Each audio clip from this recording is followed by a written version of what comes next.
Vous écoutez Europe 1, il est 9h30. Le journal des médias avec aujourd'hui Fred After. Bonjour Fred. Bonjour Jean-Marc. Et à la une ce matin, la production de Koh-Lanta s'explique après le coup de gueule des téléspectateurs, le retour d'Eva Longoria et la somme que devrait toucher Valérie Trierweiler grâce au succès de son livre.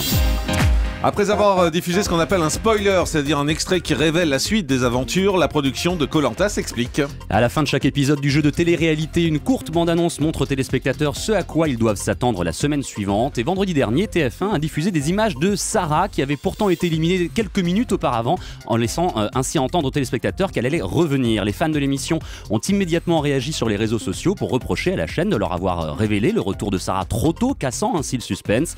Réaction de la production dans Téléstar. On a voulu rassurer tous ceux qui trouvaient le départ de Sarah injuste en montrant son retour mais sans dire les vraies raisons, et ils vont être surpris. Et on nous promet que la prochaine fois, le suspense sera préservé. Rémi Fimelin répond à Nonce Paolini. Le président de France Télévisions n'a pas apprécié une citation de son concurrent, patron de TF1, publiée dans le livre Main basse sur la culture.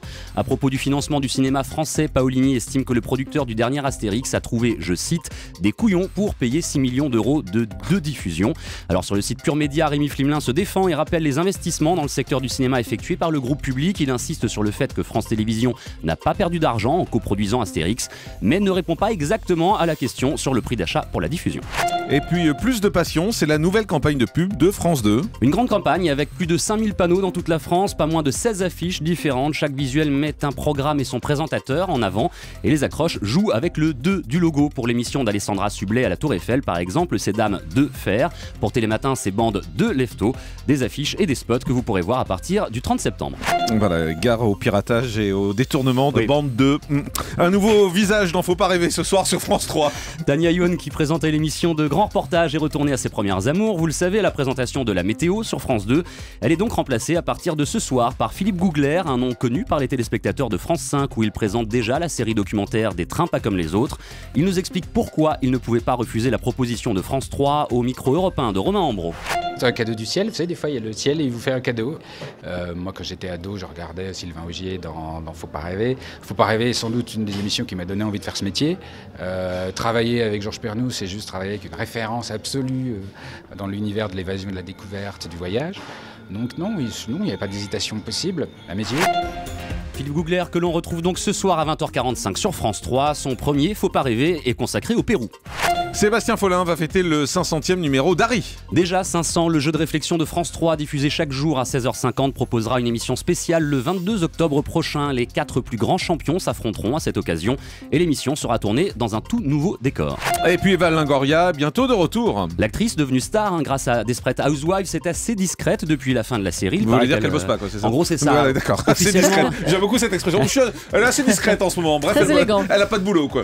Officiellement, elle s'occupe d'une boîte de prod. C'est ça. Alors elle devrait revenir enfin devant la caméra avec 2 nouvelles séries qui sont en projet. Telenovela pour NBC, une série sur les coulisses des telenovelas, ces feuilletons à l'eau de rose et à succès. Second projet, une comédie pour ABC, cette fois-ci une comédie dans laquelle l'ex-Gabrielle Solis serait décoratrice d'intérieur tout en passant son temps à résoudre les problèmes des autres. Eva Longoria, Valérie Damido, même combat. Un héros de Breaking Bad sur la Grande Muraille de Chine. Bryan Cranston, qui interprète Walter White dans la série à succès, pourrait jouer dans The Great Wall, un film chinois qui s'intéressera aux secrets de la Grande Muraille de Chine. Il partagerait alors l'affiche avec Matt Damon. D'ici là, Bryan Cranston se mettra dans la peau de l'ancien président américain Lyndon Johnson pour une mini-série produite par Steven Spielberg. Et puis les hommages à Brigitte Bardot continuent à la télé et à la radio. Après Un jour une histoire cette semaine sur France 2, l'actrice de légende occupera l'antenne de Mélodie. À partir de demain, la chaîne spécialisée dans la musique des années 60 à 90 multidiffusera 3 émissions en noir et blanc des années 50 et 60. Dans Parade de fin d'année, on la verra chanter en duo avec Gilbert Bécaud. Elle chantera encore dans Bonne année Brigitte et elle chantera toujours dans À l'affiche du Monde, où on pourra aussi retrouver Antoine et Claude Nougaro. Brigitte Bardot qui sera aussi, c'est un événement exceptionnel, l'invité de Wendy Bouchard aujourd'hui dans Europe Midi sur Europe 1. Et puis la mode à l'honneur sur Canal+. Tous les 6 mois, la chaîne cryptée diffuse un doc de Mademoiselle Agnès sur les défilés, les nouvelles tendances. À l'occasion des 30 ans de Canal, le numéro du 3 novembre sera plus long que d'habitude. 90 minutes au lieu de 52, l'ancienne Miss Météo de nulle part ailleurs nous fera comme toujours vivre la Fashion Week avec son ton décalé. Et puis le site du Figaro a retiré hier en urgence un sondage polémique. La question du jour publiée hier est restée en ligne moins d'1 heure, Jean-Marc, suite aux vives réactions qu'elle a suscitées. En marge de l'exécution d'Hervé Gourdel, le quotidien demandait à ses lecteurs s'ils estimaient, je cite, suffisante la condamnation des musulmans de France. Réponse oui à 87% en quelques minutes, comme souvent lorsqu'il s'agit de questions très polémiques sur Internet. Le site a sans doute été victime de groupes militants qui ont voté en masse. Et puis le chiffre du jour. 1,3 million d'euros, c'est la somme qu'a d'ores et déjà gagnée Valérie Trierweiler, selon nos confrères du Figaro. Vendu à 450 000 exemplaires en 2 semaines à peine, son livre Merci pour ce moment n'a pas fini de se vendre. Justement, le chiffre final devrait donc encore augmenter. Merci Fred Hafner. Le grand direct des médias, Jean-Marc Morandini.